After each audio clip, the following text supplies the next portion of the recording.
Happy Saturday, everybody. Heading to post office this morning. Take some. My wife does Poshmark, and so she got a lot of sales, and just dropping it off at the post office, man. Doing my part as a husband or business partner, whatever you want to call it. But hey, just wanted to ask 15 minutes out of your time. If you don't have time to watch it now, watch this video now, come back and watch it later, but I wanted to talk to y'all a little bit because I mentioned to you guys my passion is to, as my side hustle, to do some life coaching, work on as a fitness coach, work on helping people to get healthy. That's the name of the game. I've seen a lot of things. Everybody knows my story. Being former diabetic, I was a pre-diabetic. If you're diabetic or diabetic, whether it's pre or post. I had to resolve some things of being a diabetic. I lost some family members, my Uncle Walt, my mom, these past several years that have gone by. And I'm gonna just tell you, folks, I'm gonna be real with you. It's not easy to see a person that you love so much, see people that you love so much, and I know you folks can relate. Here and gone, right? Here and gone. And they say, well, that's around, that's part of life. Absolutely. So that's why I'd like to continue to get on here and to talk about life, and death is part of life. And we all know, especially me being being black and being a man of God, I know this ain't it. I know we'll be able to see him again, and I feel in my heart and I pray in my heart that God's promise is everything for me. And so, when I get on here and I say live your best life and enjoy the fruits of life, and not get caught up in challenges with relationships, challenges with jobs, challenges with health. If you can help it, if you can control certain things in your life, please fix it. Please resolve it. Please don't waste any time trying to cope with it or embrace it. Fix it. You know what I'm saying? We are all taught a certain thing. I keep telling folks, I like to paint the analogy, we're Neo's Matrix, Neo in the movie Matrix, when the kid take the red pill, blue pill, as Lawrence Fishburne told him. Sometimes you gotta take that pill to kind of wake up, right? In this mentality that we're programmed, this mentality that we have to do everything everybody else does and just have to deal with it. Some people are just out there dealing with being miserable, and they just want to embrace it. No, we got to not embrace being miserable. We got to not embrace dealing with the challenges of somebody that you lost, and all of a sudden you gotta cope with it, and you gotta hide, and you gotta all these things, and I don't want that for you. God has said his promise. Those that have left us, understand that it's going to be a new world built. Understand that it's going to be a promised land of just hope. There's enlightenment. There's a lot of integrity. There's just joy, just happiness. There's no evil. Just none but positive. And I want folks to remember that every single day as they continue to wake up, and they realize they're still here on earth, and they realize that they may be having a purpose as they're still here. You know what I'm saying? I'm not saying that the folks that have left us didn't have a purpose. I believe firmly that God has part of his plan has believed that, or have us believe that when our time has come, our time has come. And so, we gotta embrace that, right? When our time is where he has to call us up and he has to take ownership, then it's paramount that we try to understand that, because regardless of how we feel, it's gonna happen anyway. So I continue to evangelize and let folks know my heart. I love me some God, and I had to get my life, back in order. I'm going back to the basics of how I learn and how I interpret things, how I perceive things, and I perceive it to the way that God has always told me. Your essence, right? When you have that conscience and that essence of something don't feel right, that spider sense, for a fact that's God talking to you, right? Don't ignore it, right? Right and wrong. It's not right to kill somebody. It's not right to hurt people. It's not right to be mean to people. But for some reason, we tend to do it because of emotions. We allow our emotions to get to the best of us, and emotions are just temporary feelings. So we got to make sure we work on that, y'all. Three sides of a story. I keep telling folks that. Three sides of every story. You got to look at every person's side of their story, and we always come up with our own opinion, our own perception. But is our perception right? Is our opinion right? Not necessarily. And I talk about the judicial system, when we go into court and we go and we talk to a lawyer, we talk to a judge, we talk to the police officers. All three, they all have their perceptions and based on facts, right, or based on the evidence that has been presented to them. But sometimes that evidence could be falsified. That evidence can be misconstrued. The evidence can be fabricated, and so they really don't know. Right, they're gonna only go off the kind of doing a reverse engineering of what actually happened or during the incident, and sometimes we tend to, and then they make their judgment. What I'm saying, when it comes to that, and so where we're going with this, Ron? Well, I mean, again, they don't know for a fact that whatever was presented to them is true, and some people have been falsely convicted for something that they didn't do. And so my question back to those folks is, if you know that something seems icky, the evidence is not really there, somebody lied, if you know all that too, how do you sleep at night knowing that, right? And the real question is God is always watching, right? So as we leave this earth and we go up to the pearly gates and we're going to be judged for our actions and stuff like that, you got to remember that. You got to remember that what happened when you falsely accuse somebody that you know for a fact didn't do it. And how do you sleep at night knowing that? I just think there are some use cases out there that are like that, and we got to talk about those things. We got to talk about the facts. We got to talk about the truth, right? And not allow our emotions and our opinions and our prejudices to be the overall judges when we have these type of conversations, people. These people's lives we playing with, they ain't no coming back from death, as Roland Martin talked about. Love watching his show.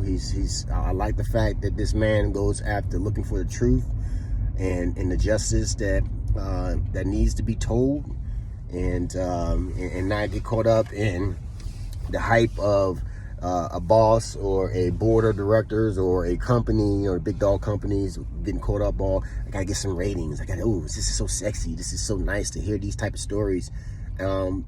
And they're talking about people's lives, right? Making money off of people's lives, people's miseries, people's challenges, trials and tribulations, that type of stuff. So, these are things I want to kind of get past and have people understand, and it's everything, every element that you look at, folks, everything that you talk about when it comes to the justice systems, when we talk about education, when we talk about, black people and white people and how culturally different we are, when we talk about, and we talk about a lot of things that tend to like a card game. Some things get trumped, right? When in politics, far left, far right, and you got the independents. Everybody seems to want to trump each other, right? And we got to stop doing that, y'all. We got to come together and be as one and try to be united. That's what the United States is about. Be as one and try to figure this thing out. Versus my side, your opinion, my opinion, and then it's overall Trump game, like in spades. Like you got all the trumps in your hand, and you can't seem to win that hand because the fact is all the trumps has been dealt to the far right, or all the trumps has been dealt to the far left. And how do you win the game, people? I mean, come on now. The game is survival. The game is our country focusing on liberties and justice for all, right? Our game is to be united. Our game is to stop listening to the propagandas of medias, right? You got to figure that stuff out. Like, you got to put two and two together. You got to really listen, and you got to do your own homework, right? Don't go off of what somebody say. Go and do your own investigation. Come up with your own opinion, and then you make that decision. Don't make it a decision based on somebody else's perception or ideas or opinions, right? Get the facts. Get the facts. Get the facts. Get the facts. And Roland Martin, I thank you. I love you, man. Continue to do what you do. We're going to talk about getting the facts and talk about, hey, is this really true? Yeah, it's really true, right? You can't go off of fabrications of what you think is kind of false, or what you think is, witch hunt or icky, right? You can't think those things because again, it's fact, what you see, what you hear, what you smell, what you taste. And then there's fabrications of opinion, right? Beliefs and all that. And that's different, people, right? It's different. It's very different. Religion, everybody has their different religions, right? And they have their beliefs on how they see God, right? It's not my job to chastise a person who is Jewish, who is Muslim, to say that my belief is trumps their beliefs, right? That's just wrong, right? We have to not look at it in that manner. And the same goes for when we start talking about the opinions of what people think about, Donald Trump, what people think about Biden. Go get the facts, man, and find out, do your homework, right? Because again, when you have to decide to go vote next year, you're voting on somebody being in office to focus on the objectives of what needs to be solved. And a lot of the objectives that need to be solved that they keep talking about, and it's being real, that they keep talking about, is fabricated. It's not really true, right? You got to go do the homework. They talk about the borders. I get it. Okay, we got to control the borders. A lot of people coming in. Understand that. Let's go fix those things. But fixing those things by telling some other country they got to pay for it. We're gonna build a wall and call, and all the engineering people come out and say the wall is gonna be too expensive, cost too much, and taxes paying dollars. We're gonna have to have somebody sitting there all day, every day to manage and maintain the wall. So everybody got to do shifts and all that. These things are the impossibles of the logistics of how we can get things solved. And so we got to figure it out another way, or, some ways that we can just come together and be in agreement. But we do know it's a problem. But to say that this person is a thug and he's a terrorist and drugs are coming in and all that type of stuff, folks, believe it or not, that's been happening for years and years and years. And bottom line is, the same stuff that's happening is probably caused by a lot of rich folks that already know about it. Let's just be real, okay? You have to understand that when people have the ability to get around a wall or through a wall or under a wall, they're going to figure it out, right? And it ain't just the wall. You got ships and you got, other things that dock into our country. I mean, come on now. Let's just be truly honest and say that these are some of the things that are happening. You can't deny it. And then this whole court case, you see what's going on in court with Donald Trump, okay, right? Did he actually falsify his, basically, all of his applications to get loans? Did he fabricate the value of his homes? This is a question, right? And then that's why you got to go to court. You're innocent until proven guilty. For some of us, let's just be real, we're guilty until we've proven innocent, right? And so these are the things that are happening, but people don't want to look at it. I want to turn my head and I want to be blinded by it, when there are a lot of people being impacted by some of these fabrications and opinions and interpretations of one party, right? And it's wrong. If I was to do it, I wouldn't want somebody to tell me I'm wrong. It's wrong, you ain't right being that way. You ain't right. I want to do what's right, y'all. I want to do the godly way. When God looking down on all of us and he looking at us like we're a storyboard, and he wants to look at each story like it's a televised broadcast, each of our lives, as we have our phones, we have our videos. He wants to look at us doing good, and he wants to look at, are you being a good person? You doing unto others as you want them to do unto you? Are you basically evangelizing? Here we go. Loving on each other, right? Telling each other, what's up? Are you working out, keeping your health, not getting into the gluttony and all that, being, the what I'm trying to say, right? There's certain sinful things that we all do, and a lot of times people say, well, that sin don't count. Sin is a sin, people, right? And you look at the definition of sin, it's just one word and a few words that are associated with what its meaning is about. But people dictate and judge on how sin is made, right? This sin is not as bad as that sin right there. When you kill somebody, it's a sin, people. Fair. You're going to get judged for that. When you hurt somebody and you do somebody harm and you treat people like dirt, it's going to come back on you. Like, what I'm saying? I'm just being real.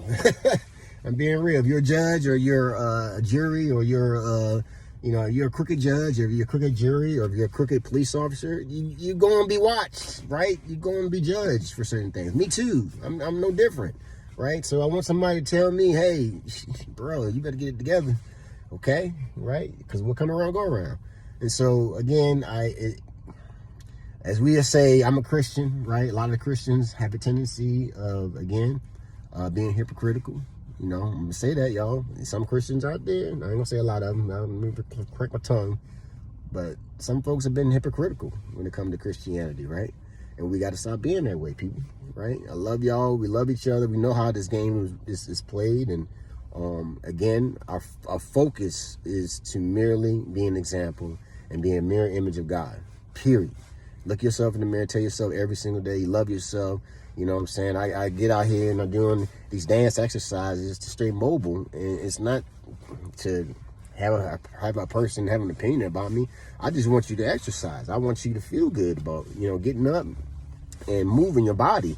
And don't care, it doesn't matter what age you are. You know, I see young kids out here doing the crunk, doing the break dance and stuff. I used to do that when I was a kid, y'all. Loved it. Every minute of it. And at the same time, at the age of almost 50, 2 more years before I hit 50, I'm still going to be doing it, y'all. And I'm still going to be out here touching hearts and saying to people, I love you, man. Let's you know, let's use working out as a commodity, right? A little extra income. I was able to earn extra income working out and joining up with Beachbody. Got $100, and $100 turned to $200, $200 turned to $300, and I'm able to use that for vacation money, parking money, maintenance money, on top of my current salary that I do part-time, right? And so, you know, people look at it like, oh my God, you are into that sales pitch and into the trying to sign up people. No, I'm into, I'm doing something to take care of my health. I'm doing something to, again, if I lose weight and people see that, they're gonna be like, what you doing? And I tell them, and that's not selling them. I'm telling them, giving them information, giving them the 411. And if they decide to do it, they do it. If they don't, they don't. But that's how it works, man. And then at some point, when you start seeing like, oh man, I just made $100 because my buddy saw me lose 25 pounds and he decided to, you know, buy the product. Okay, I'm gonna, you know, tell him what he needs to know, help him out, give him some advice and what workout to do, and he's gonna lose that weight, and somebody else is gonna catch on. That's how it works. And you can use social media and Instagram, Facebook, TikTok to spread the word and not have to pay, you know, commercial companies like NBC, CBS, or Fox News a lot of money to get on television to advertise your product, right? So that's how, you know, literally, it's a huge expense for companies to do that. And so when you can do it for free by word of mouth and having somebody do it for you, like this, then they can save a whole lot of money in the capital expenditures, and then they give that money to you, and then you kind of be like, you know what I'm saying, like, thank you, you know, and then you're going to want to share it with other people, right? So last thing I want to say is simply this, you know, everybody, again, red pill, blue pill, everybody's been programmed to think a certain way, be a certain way, y'all. You know what I'm saying? It is what it is. We've always been taught, go to work, come home, get a salary that is capped. It is, you know, we have to just deal with the fact that that's how much we get paid. And at the end of the day, inflation and premiums go up, and you don't get no pay increase for that. So, you know, people out there struggling to try to, you know, hey, I'm not trying to be in debt, but they got to borrow money and then pay it back with interest, you know, and being taught how to be in debt. That's all I've learned throughout the years, right? And so, and the rich folks, again, they're teaching their folks on keeping a business within the community of interest, right? Keeping the business afloat, and people having enough people like us to work for them, right? But their job is they're up here and they want to continue to stay up here to keep their business afloat and do their thing. And we don't think the same way on the bottom of the totem pole, right? We got to start thinking the same way. I like to buy products from Tanika, the foot cream. I like to talk to my homegirls that's got some skin cream. I like to, look at my cousin. She's doing 2 pounds a day, working out and losing 2 pounds a day. I like to look what she got going on, right? We got to start focusing on entrepreneurs at the lower part of the totem pole and keep it rocking, y'all, and give us some piece of the pie, right? And that way, folks, got to understand that it's not about age to retire. It's about money being in the bank account to retire early, right? So, you got enough money in the bank account. Some people have the ability to go part-time at their full-time job, right? Or they stop working out entirely and they focus on other things that are important in life, like their kids. Anyway, love, again, I got all day, y'all, all day. I love to teach this stuff, and I love to be truth and be honest. go follow Roland Martin, man. Check him out for real. He's a good educator. Go holler at my boy Doug Fitzgerald. One shot, one life. I'm trying to tell you, it changed my life.